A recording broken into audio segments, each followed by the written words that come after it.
All right, we're going to have fun today. We're going to go quickly because this will be posted.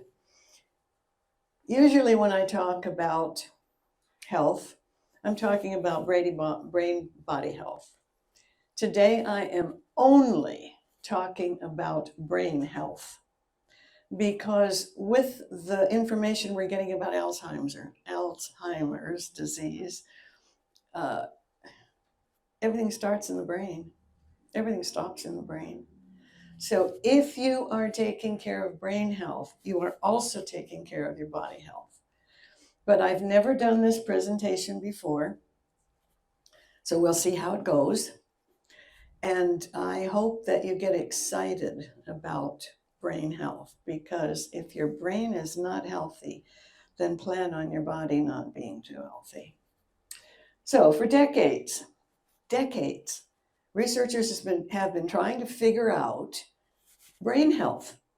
And they have been treating people based on their symptoms. And especially when it comes to Alzheimer's, it's been around since 1906, named after the Dr. Alois Alzheimer who named it, who discovered it.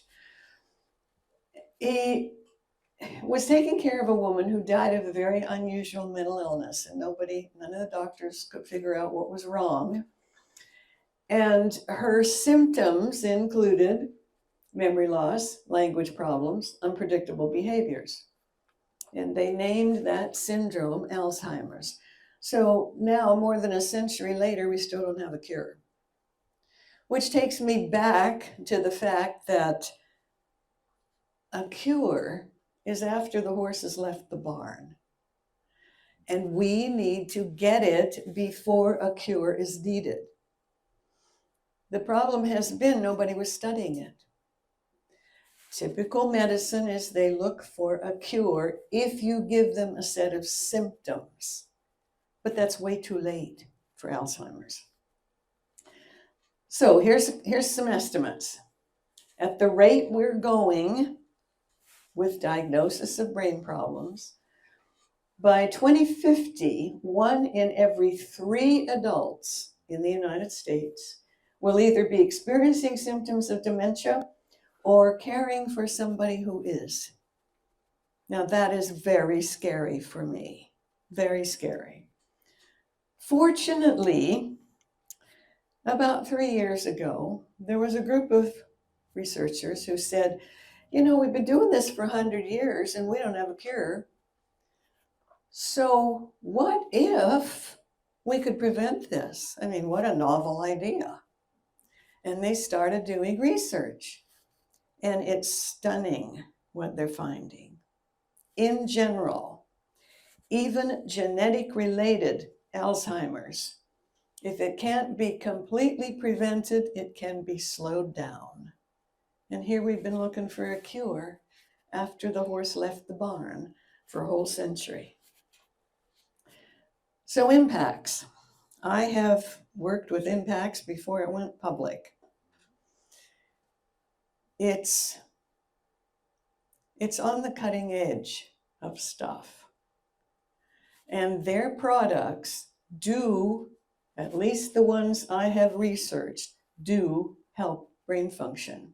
So today I'm not going to talk about anything except how these 3 products impact the brain. And I've been lucky enough to be taking them. Every time Greg brought something new, I would come and beg some, let me try this. And so far I'm still alive, and most of the time I remember the words I need. And that's something else. Somebody said to me the other day, periodically I can't find a word. And I said, really?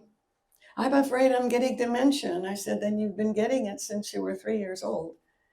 Because people often cannot find the word. And that's not abnormal.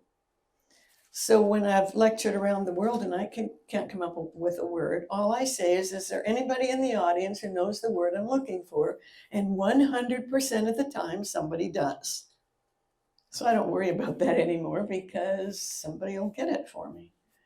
So the 3 products I'm going to talk about today may be part of the solution for preventing Alzheimer's for at least the majority of people. So we're going to talk about interprime, we're going to talk about delta E, and we're going to talk about hydrogen-rich water. And there's so many ways to write that. I just decided HRW is as good as any. So part A, I've divided this into 3 parts. Part A is about interprime. And it's highlighting 4 superfoods, as they're called, because they support brain health. Now, there's lots of other things these products do for the brain and body, but I'm going for what I think is really solid research that makes a difference. So, a superfood. How many of you could define a superfood if nobody said anything to you about it? A couple of you, okay.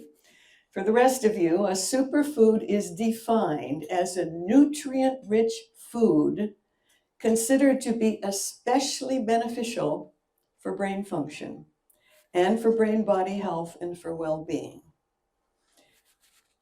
The superfoods in interprime include spirulina, green barley grass, green kamut powder, and sunflower lecithin. So let's see what they do for the brain specifically.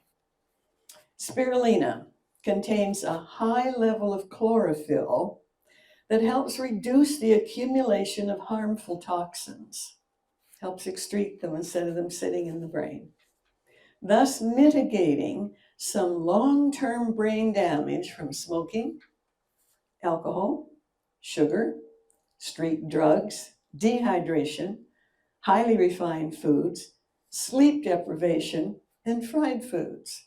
Now, if any of you have done any of that, you need something to mitigate that on the action on the brain.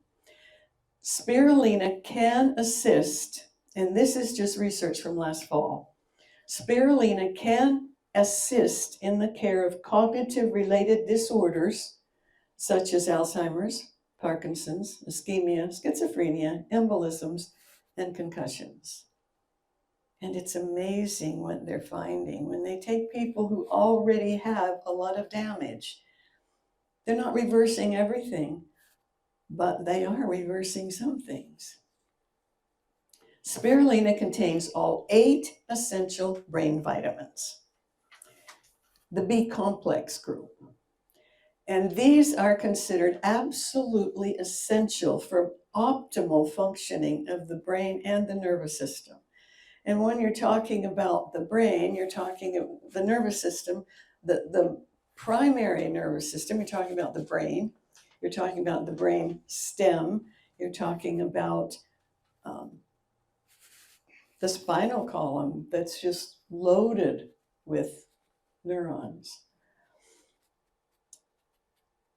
Thiamine, B1, riboflavin, B2, niacin, B3, pantothenic acid, B5, pyridoxine, B6. Now, I don't know what happened to 7, 8, 9, 10, and 11, because I can't find those anywhere. So I don't know if they're just waiting for more to be discovered. Biotin, folic acid, and the cobalamines, which is B12. That's amazing. It's very hard.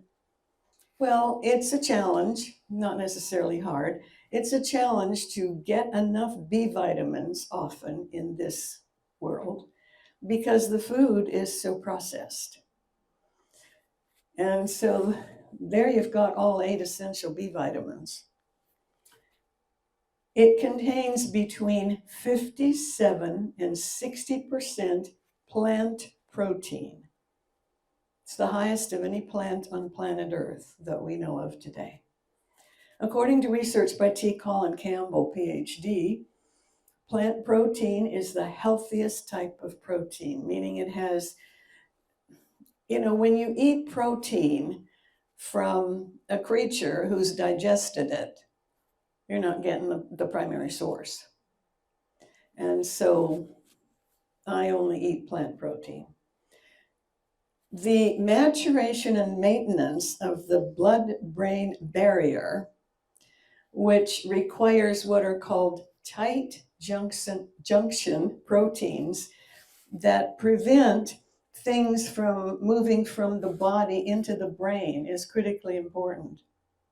And it's really easy for that barrier to be invaded when you don't have the right kind of tight proteins. And they need to be distributed throughout the entire blood-brain barrier system. I think of beaver. Now, beavers are really interesting little creatures. Have you ever seen a beaver dam? A nice, freshly made beaver dam? Who's seen a beaver dam? All right, some of you. And it's amazing to me that here's this pile of sticks and it stops the water. But what we didn't realize is that they're taking mud from the bank or wherever, and I guess mixed with their saliva. Once they get all of the branches down, then they start plugging the holes with this material. It acts just like cement. And it's got to be a pretty big storm before the dam is wrecked. Well, think of spirulina and those proteins as keeping the blood-brain barrier tight so that other organisms don't get through to the brain. Okay, let's look at green barley grass. It contains B vitamins, but specifically the B vitamins here are believed to impact female hormones, especially the estrogen and progesterone, which clearly impact the brain. Any woman who's ever gone through menopause understands the impact to the brain. It's a potent source of vitamin C, which is an antioxidant. Antioxidants are usually donors. They're, well, what would you call them? I guess you could call them amino acid donors. And so free radicals are missing an electron. And these superfoods, especially green barley grass, helps to combat. They hand out, pieces that the cell is missing to make it whole again.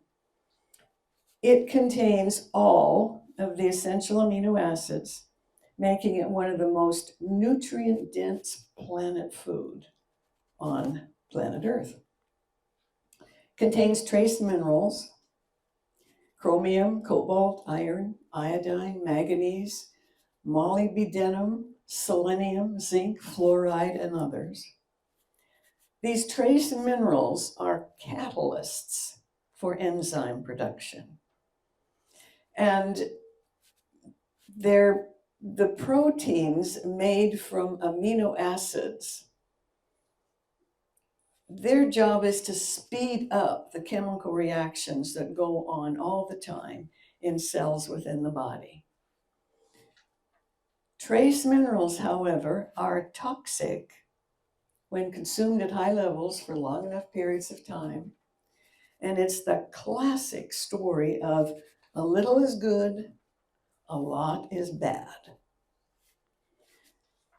When a trace mineral, here's an example, when a trace mineral was found to prevent tooth decay, fluoride was added to drinking water. And that's happened in most of your lifetime.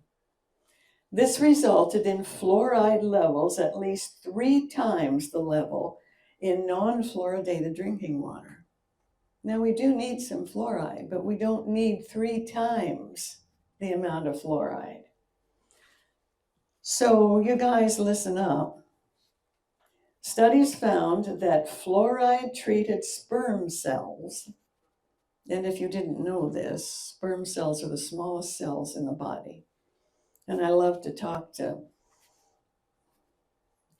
college students, and I mention that, and there will always be somebody in the student body who said, it can't be the smallest cell in the body. How can a sperm be that little? And I said, go figure, it's pretty powerful in spite of the fact it's the littlest cell in the body. Fluoride-treated sperm cells had more chromosome abnormalities than did non-fluoride-treated cells. So part of the fetal abnormalities that we're seeing, scientists now think, come from too much fluoride, because we need some. A little is good, but a lot is bad. Green barley grass contains magnesium. It plays a role in melatonin regulation. What does melatonin help you do? Sleep, good. It helps managing insomnia, and it promotes good quality sleep. Magnesium is also another antioxidant. It helps protect brain cells by fighting these free radicals. And you can't not have free radicals, because about 5% of all cell division results in a problem. Somehow it's got an abnormality. And the problem is that once you've got this 5% that's missing an electron, now they're going around and stealing electrons from healthy cells. And depending where in the brain they steal this electron, it can really damage brain function. Magnesium also contains vitamins A, C, and K that have a lot to do with the brain's glymphatic system. What's the brain's glymphatic system? Vacuum cleaner, cleans out the toxins. Glial cells? It's glial cells, and that's the brain's natural immune system. And you may not know that nobody thought the brain had an immune system until 2016. If you go back and look at textbooks written before 2016, you will not see anything in the brain about an immune system. You'll see immune system up as far as, maybe the nose, but they thought the brain had no immune system whatsoever. It does, has its own immune system, and green barley grass really helps to maintain that. So let's go to kamut. Contains vitamin E. That slows the rate of cognitive dysfunction. So what's cognitive dysfunction? You can't think of a word. You can't think of a word. And that's dysfunction. But fortunately, it's really not lethal, unless it happens to be in something like Alzheimer's. But it slows the rate of that. It enhances hippocampal cognition. What does the hippocampus do with the brain? It has to do with memory. What else does it have to do with? It has to do with whether you learn something and move it from short to long-term memory. It also is your brain's search engine. So if you have a really damaged hippocampus and it's kind of shrunk, you'll probably have a lot of trouble filing something for later. And even if you filed it, it doesn't go out and search for it like a search engine would on your computer. It contains zinc, which supports neurotransmission, especially in the hippocampus. That's one of the few things we know that helps hippocampal function. Zinc deficiency has been implicated in impaired DNA, RNA, and protein synthesis during brain development. When does brain development start? In the embryo. In the embryo, usually they think now maybe around 2 or 3 weeks after conception. And how many women know they're even pregnant?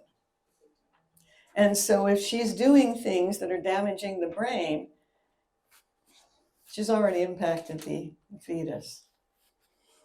It's linked with spontaneous abortions, congenital malformations, intrauterine growth retardation, meaning the brain is not growing the way it's supposed to be, that it would like to have happened by the time the baby's born, and low birth weight. And because you don't know how much to take of some of these things, remember, good is a little is good, too much is bad. Getting the zinc in something like green kamut powder is much safer. Sunflower lecithin contains choline. It's the precursor to acetylcholine.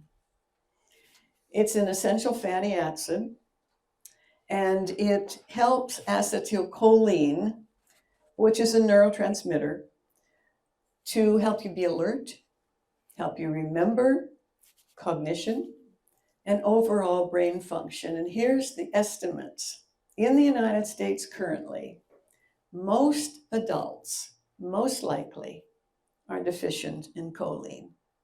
So they're not making enough acetylcholine that helps with memory. Omega-3 essential fatty acids such as DHA help improve brain function, mood, and overall mental well-being. What's a mood? It's a feeling that you hang on to tenaciously. So it can be one of positivity, one of negativity, and so on. They help decrease inflammation in the brain. What's inflammation? Inflammation is if you cut yourself, it gets hot and painful and swollen, and that just means the immune system is congregating there to try to repair it back to normal. And it's inflamed while that's happening. Well, we had no idea that inflammation in the brain is deadly to cognition, and it's linked with Alzheimer's and with some of those other diseases that we have already mentioned. So that's pretty critical, and I'm delighted that that is in Enterprime because I take it every day. There's something else there that is not called a superfood, but which I found very interesting, and that's vegetarian sodium RNA. Vegetarian sodium ribonucleic acid, RNA, is a cousin to DNA. And we hear a lot about DNA, we don't hear so much about RNA. The difference is DNA has this double helix that we keep talking about. RNA only has one strand, but it can read the human genome just like DNA. And it can help build components. RNA transports amino acids to what are called ribosomes. There's sites within the cells that take these amino acids and link them together into proteins, which is really important because remember, what does the blood-brain barrier need? Those special proteins that protect it and keep it healthy. It also helps create new brain immune cells, which is part of the lymphatic system, the glial cells. And it can help the brain respond to immune challenges. So that's pretty important. Okay, so that's a little bit about Enterprime. And I wouldn't be without it. Now, let's talk about Delta E, because I never looked at Delta E before, ever, about what it did to the brain. I knew that it helps you with alertness and things like that, but I did not understand what it really did. So here's some of its benefits. Pomegranate juice and pomegranate seed extract. I mean, who thought of pomegranates? Here's what it does. Suppresses inflammatory cell signaling. So you've had wine at dinner and your brain is inflamed, and the pomegranate extract will stop those inflamed cells from contacting other cells and saying, come on, get on board here. We got a problem. We get inflamed too, so we're all on the same page. It decreases inflammatory and oxidative stress. It decreases the expression of a soluble amyloid protein procurer that triggers inflammation. And it's believed to be a promising source of protection against Alzheimer's disease. Why would it be protection against Alzheimer's? Inflammation, absolutely. And if you can get that, it's absolutely life-changing. The pro-inflammatory cytokines trigger inflammation so that, let's say you have a concussion and you have a little blood vessel that bled, and now this whole part of the brain is inflamed. Well, the pomegranate extract helps to stop that from triggering. They relay messages that coordinate the immune response to fend off attackers such as viruses, bacteria, and other harmful organisms, and help heal cuts, but that sometimes runs away with them. So staying as healthy as you can to prevent inflammation is huge. They relay messages to other cells that prevent an excessive immune response, which can lead to tissue damage. And that's one of the problems with Alzheimer's. As the inflammation increases, then you start getting all these side effects, tissue damage and, the tangles and all of that stuff that grows in the brain. Methylcobalamin. It's another natural source of vitamin B12. If you don't have enough B12, it can lead to fatigue, nerve damage, and neurological problems, including depression and memory loss. And who knew that? One of the essential 8 vitamins can lead to all of that. Now, cyanocobalamin, you don't want that one. Think cyanide. So methylcobalamin is healthy. Cyanocobalamin is synthetic, and it appears to actually contain cyanide. Now, some research papers say we think it's converted into a cyanide-free version inside the body. And I'm going, I ain't going to depend on that. Not till I see that in research. So when you're looking at B12, make sure it's methylcobalamin and not the one that may have cyanide in it. So suntheanine. Theanine is an amino acid. It's found in tea, as you already know, and it comes in 2 forms: L-theanine and D-theanine. Well, delta E contains suntheanine, which is a pure form of the L-theanine. It's produced by a patented process that mimics the natural process in green tea leaves, resulting in a 100% pure L-isomer theanine. So you're not getting all the other stuff out of green tea. It contains the same amount of L-theanine found in 10 cups of green tea, while itself being caffeine-free. Now, I don't have anything against caffeine. It's a drug that's remarkable, and there is some in delta E, but look at what you're getting. You're getting caffeine-free L-theanine. That's like you drank 10 cups of, tea, and that's pretty amazing in my brain. The central nervous system requires a number of amino acids that are used by the brain in the synthesis of neurotransmitters. You all know what a neurotransmitter is, right? Up and down means yes. Okay, I see a couple people with the deer in the headlights look. All right.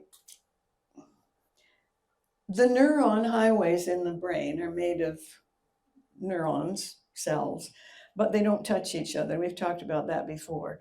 There's a space between each neuron that's called a synapse. And when you're wanting to get information across a whole neuron highway, there has to be a way to get across this gap. I think of it as Hong Kong Harbor. If you've ever been to Hong Kong and been in the harbor, it really is a jumble.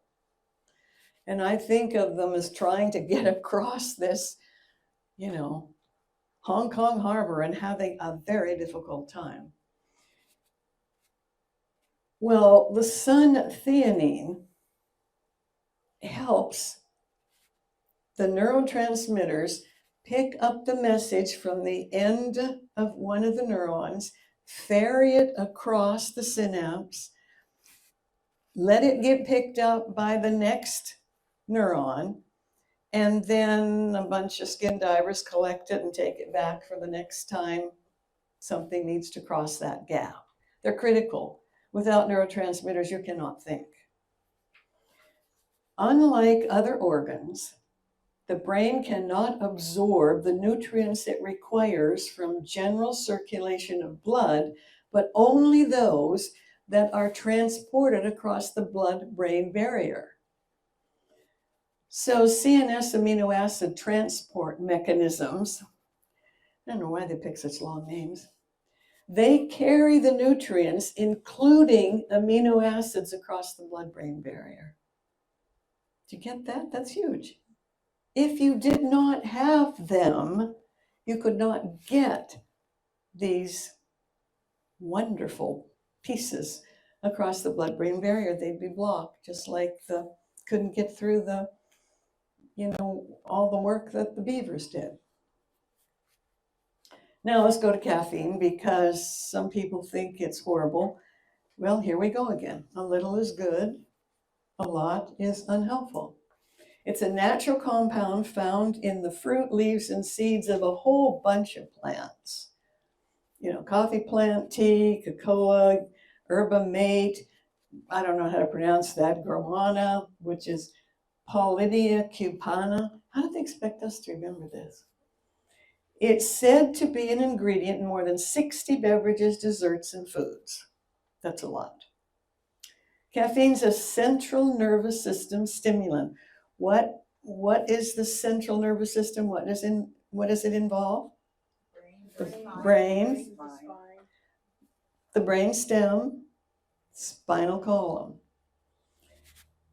It is a stimulant, and it's no wonder that more than 2 billion cups are consumed daily worldwide. I found out that Finland has the highest per capita consumption of any country in the world. I've been to Finland. It could be pretty cold. Went up to the Arctic Circle from there. And I don't know if that's got to do anything, but they got the highest capita consumption. It's the most widely consumed psychostimulant globally.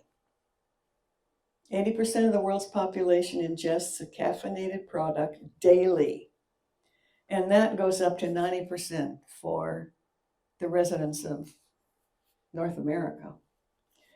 It's considered a nootropic, which is a cognitive brain-enhancing substance. So it does some pretty good things for the brain in moderation. It obtains its effects by altering the level of specific neurotransmitters that carry information across the synapse, such as dopamine and serotonin, and it does and can induce dependency in some brains. Not all brains, but in some brains. Caffeine acts on adenosine receptors. What's an adenosine receptor? It's a chemical in human cells that plays a role in protein synthesis, modulation of neuronal plasticity, the ability of the neurons to change, astrocyte glial cell activity, part of the brain's immune system, learning, memory, control of sleep, and aging. Caffeine is readily absorbed in the stomach and in the small intestines, and once in the bloodstream, it easily crosses the blood-brain barrier, easily, because it's both fat soluble and water soluble. So it just grabs onto one of those and goes right across the blood-brain barrier. Studies do not support caffeine as having any significant effect on attention. What does that mean? You have a problem paying attention, so you drink a lot of caffeine and you think that's going to help you pay attention. It does not seem to affect the ability to pay attention, but it has a significantly positive effect on short and long-term memory, especially in adults and in the elderly. None of us in this room are elderly. What does it do? It can lower anxiety levels and improve hedonic tone when consumed in what? Small doses. It's a classic example of a little is good, a lot can be problematic. So caffeine is included in some headache and migraine medications and in some dietary supplements used for weight loss. And in small amounts, it's also approved for some athletics. So the Olympics has a list of what are considered appropriate drugs to be taken before you compete. And caffeine is a drug. In small amounts, they let athletes consume caffeine. It is, however, not recommended during pregnancy or if planning to become pregnant or if you want to breastfeed. The men can ignore that. Or in the cases of high blood pressure, allergy, or sensitivity to caffeine, or in combination with some medications. And it can interfere seriously with certain medications. So if the doctor says, I want to put you on such and such, the first question is it going to be affected by caffeine? Do I need to avoid all caffeine? So that's the second part. What's the rule about caffeine? Good in small doses. It's good for the brain in small doses. And based on what Impacts has been able to do with, the amount of stuff that's in 10 cups of tea, but has no caffeine, it's amazing because you're getting all the benefits without any of the side effects. And if you took regularly all the caffeine in 10 cups of tea, I mean, your brain would be rattling. All right. In January 2024, this is very recent research, National Institutes of Health issued conclusions after a major review of studies that had been done with mice as well as with humans. When research is started, it's usually started in monkeys, mice, or rats. And mice and rats especially have a brain that looks very much like a human brain in terms of the neurons. They use at least 30 of the same kind of neurotransmitters that the human brain does, so that they can do studies on mice and rats and monkeys that you couldn't do on a human being. You couldn't inject a human being with a whole bunch of caffeine, for example, and then scan their brain to see what was doing. That would be illegal. Studies now are being directed toward the possible health advantages of hydrogen-rich water in a variety of areas, including physical endurance, exercise capacity, cardiovascular disease, liver function, COVID-19, mental health, anti-aging research, and oxidative stress. That's a lot. And so far, the preliminary results are very encouraging. NIH has not yet come flat out and said, everybody drink hydrogen water. But they're saying that the clinical trials are very encouraging. And National Institutes of Health is very careful about what they say. So I think that's huge praise. They did end by saying, we need well-designed studies in humans with large sample sizes and long-term trials to ascertain the benefits for sure. And it would be kind of fun in a way if Impacts could work with NIH to do some of those trials. All right, this is their summary of all the studies they've done so far. Hydrogen-rich water offers several potential strengths, including its antioxidant, anti-inflammatory, and anti-apoptotic, that's how you pronounce it, properties. They give me all these words and they don't tell me how to sound them out. What does that mean? It means that when we're talking about all these diseases that have inflammation at its base, then hydrogen-rich water, they think, looks like it's going to help that. It can help decrease oxidative stress. It may also improve physical endurance, cognitive function, overall well-being, and provide some anti-aging benefits. It may also decrease anxiety and improve mood in some mental health conditions. If you've been following NIH for decades, they're very careful what they say because they don't want somebody to sue them for saying, if you take this, this will happen. So they'll say it may. But if they didn't have some research that was relatively strong, they would not even be saying may. So hydrogen-rich water and inflammation.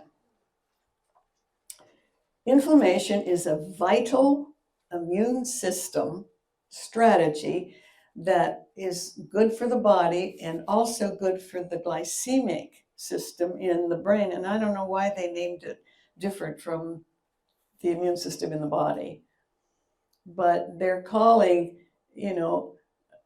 immune system takes in both.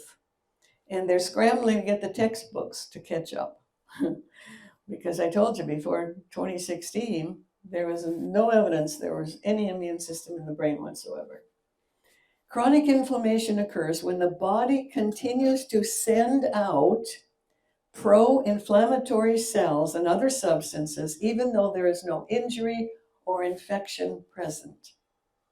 Something goes haywire with the immune system. There's nothing for them to go out and fight the fire for, yet they continue to pour out these pro-inflammatory cells. It can also result from untreated illnesses or injuries and exposure to industrial chemicals, pollutants, and other environmental toxins. And we've talked several times about even the toxins that are in certain cookware and what to look for. This is free of any POA or whatever those initials mean. Hydrogen-rich water helps prevent inflammation. That's huge. They just say it does. It's not we think it may. It helps prevent inflammation. Imagine that as keeping the immune system fighters cooled down and preventing them from fighting unnecessarily. They're not running around shooting everybody because they're dampened down. More than 50%, please memorize this, more than 50% of all deaths worldwide are attributed to chronic inflammatory diseases. That's a lot. And those include cancer, cardiovascular disease, dementia, stroke, and diabetes. Inflammation can be a symptom in autoimmune diseases like multiple sclerosis, lupus, or rheumatoid arthritis. To have one particular factor that contributes to more than 50% of all deaths worldwide is staggering. Hydrogen water improves brain function, benefits gut flora, dampens down unnecessary inflammation, and has disease-modifying effects on Parkinson's disease. Now that is huge. They've been doing some studies with people who already have Parkinson's, and it's really an ugly disease. I was down in Southern California doing some interviews not long ago, and I stopped by to visit one of my very best friends earlier in life, when I was working for a large health organization, she was in charge of the mental health unit. She retired, and then she emailed me that she had Parkinson's disease. I went to visit her. And after the visit, I kept it together while we were visiting, but after the visit, I cried all the way back to the hotel. Her Parkinson's is so bad that I had to grab a hold of her arm and hold it steady just for her to get a spoon to her lips. Because, she's got about an 8-inch tremor. I mean, it's just breaks my heart. And if it really can modify, and they're doing studies on that, Parkinson's that's already in place, it's worth a shot.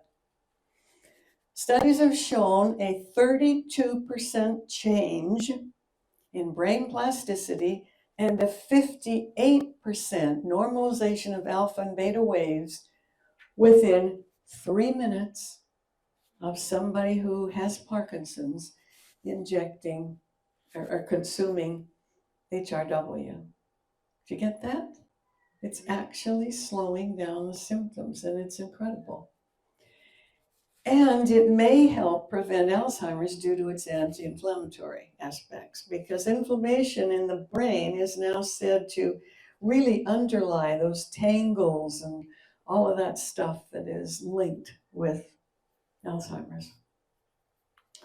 Studies suggest that hydrogen-rich water has selective antioxidant properties and can exert beneficial effects against anti-inflammatory, anti-allergy, and anti-apoptotic, which is a type of thing that causes cells to die. I mean, that's a lot. HRW is an antioxidant, and now memorize this. We've talked about antioxidants. Vitamin C is an antioxidant. What it does is going in like,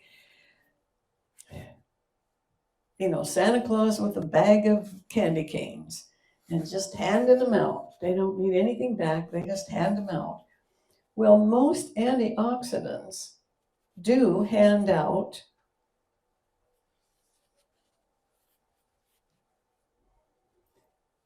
let's put it this way. When an antioxidant helps a free radical become whole again, they themselves are left damaged. Did I say a way that makes sense? They're giving away, the electrons, but to do that, they lose the electron they give away. So no big deal, because they may have helped another cell, but they've just damaged their own. Well, hydrogen-rich water is an antioxidant that functions without stealing an electron from something else, and thus avoids creating another free radical, which makes it a hugely amazing electron donor. Do you understand what that means? They're giving out electrons, and they don't damage themselves in the process, which is wonderful. According to research by Dr. Paul Baratiero and others, hydrogen water can easily diffuse across the blood-brain barrier due to its low molecular weight and tiny size. So if it's in the body, you've just drunk it, it can easily cross the blood-brain barrier. As it crosses the blood-brain barrier, it carries nutrients with it that can help protect brain cells against degeneration and improve overall brain function, that otherwise those properties would not be able to cross the blood-brain barrier. So think of a family traveling, and now they have to get from the land over onto the ship, and they got to cross something. Well, it takes the whole family. It doesn't just take one person and then one has to stay behind. It's amazing. 75% of the mass in our universe is composed of H2 atoms, so tiny that they can't be seen by the naked eye. I was amazed at this, so I thought you might enjoy hearing it. An hydrogen atom is a whole bunch of zeros and a 5 way down the line, millimeters, or 110 picometers, which is 1/1,000,000th of a meter, and I have no idea what that looks like. Very small. Very small. Thank you, Greg. Now, a grain of 200 million hydrogen atoms equals 1 millimeter. You know how much a millimeter is on a, yardstick? A grain of sand, 1 grain of sand, is 200,000 times larger than a hydrogen atom. They're tiny, tiny, tiny. A human hair is 80,000 times wider. If an atom was the size of a stadium, football, basketball, whatever, a hydrogen atom would be the size of a green pea in the middle of the stadium. Just staggers me. So, specific Alzheimer's research with hydrogen-rich water and mice. I told you that mice and rats are really good for research. 7 months of research with Alzheimer's disease mice showed reduced neuroinflammation and modulated intestinal microbiota as an effective hydrogen donor that can what? Treat Alzheimer's disease. Remember, 100 years, we haven't found a treatment. This can treat it. What does it do? Reduced inflammatory reactions, prevented synaptic loss and neuronal death, inhibited senile behaviors. Oh my goodness, do you know anybody with senile behaviors?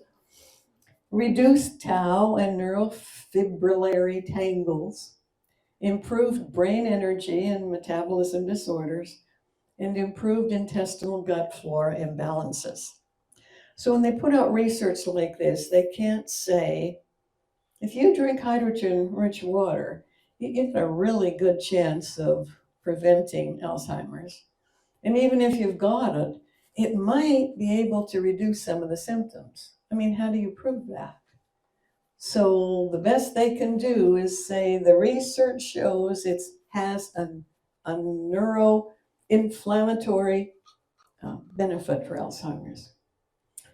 Chronic pain. This year, a NIH study in the journal Antioxidants reported that hydrogen-rich water showed positive effects in neurological disorders such as Alzheimer's and depression. And depression, is the single most important cause of illness worldwide. Anxiety is the most common mental illness, but depression is the one with the most horrible results overall. Pain. Hydrogen-rich water can alleviate not only the pain caused by a nerve injury, but also the states of anxiety and depression that accompany it, which would substantially improve the patient's quality of life. This is important because it can allow a more effective and global treatment of neuropathic pain with fewer side effects. This is the first time I've done this. Remember that. I'm working my way through it. Thank you. Sleep. This year, sleep with mice. Hydrogen-rich water increased sleep consolidation in undisturbed mice and non-REM and REM in sleep-deprived mice, and decreased the average amount of time for mice to fall asleep after light onset. Over 10% of the global population struggles with sleep loss, and few effective treatments do not have deleterious side effects. You take a sleeping pill, you're going to pay for it. HRW may serve as a simple and effective treatment to improve recovery after sleep loss and therapeutic for treating sleep-related disorders. Imagine, no side effects. So, just my brain's opinion, you might want to consider adding this trio of strategies to a prevention-oriented longevity lifestyle specifically due to what? Its impact on your brain. Now, that doesn't mean that it's not going to impact your body as well. But since everything starts in the brain and everything ends in the brain, I want to go for what affects the brain. So there you have it. Thank you.